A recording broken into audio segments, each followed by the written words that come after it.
Curfew চলার সময়ে দ্বিতীয় দিনের মতো চলছে ৪ ঘণ্টার অফিস।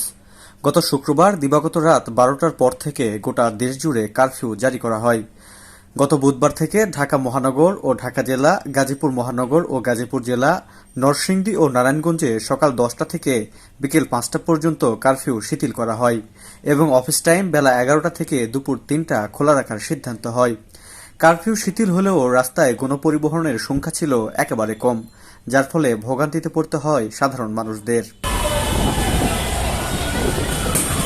রাস্তায় গণপরিবহন কম থাকায় রিকশা, সিএনজি চালকরা ভাড়া বেশি নিচ্ছেন এমন অভিযোগও করছেন যাত্রীরা। তবে বাইক রাইডার ও রিকশা চালকরা বলছেন কারফিউয়ের কারণে মানুষ এখন রাস্তায় বের হয় না, যার ফলে তাদের আয় রোজগার একেবারেই কম। কারফিউ শিথিলের সময় শুধু তারা রিকশা বা বাইক রাইড করতে পারে। তবে এমন ক্লান্তি লগ্নে এক রিকশার গ্যারেজ মালিক পাশে দাঁড়িয়েছেন তার রিকশা চালকদের। কারফিউয়ের সময়ে তিনি কোনো রিকশা ভাড়া নেবেন না বলে জানিয়েছেন।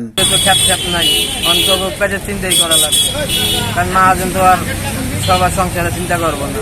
টুকটাক জাম আছে ১-২০০ টাকা, এমন করে নিজেকে খরচ লাগছে।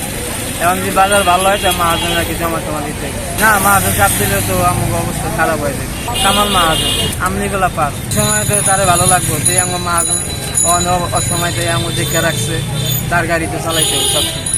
বাজার ভালো হইলে আমরা ঠিক মতন জমা দিয়ে যাবো। কারফিউ শিথিল হলেও বেশ কিছু এলাকায় এখনো থমথমে পরিবেশ বিরাজ করছে। রাস্তায় বের হলে কিছুটা অপরিচিত নগর মনে হচ্ছে, এমনটাও বলছেন অনেকে।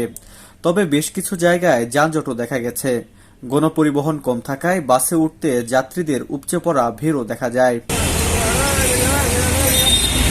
কারফিউ শিথিলের সময় সারা দেশে দোকানপাট ও শপিং মল খোলা থাকছে। দূরপাল্লার বাসও ছাড়ছে।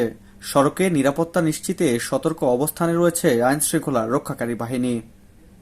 হুমায়ুন কবির, সময়ের আলো।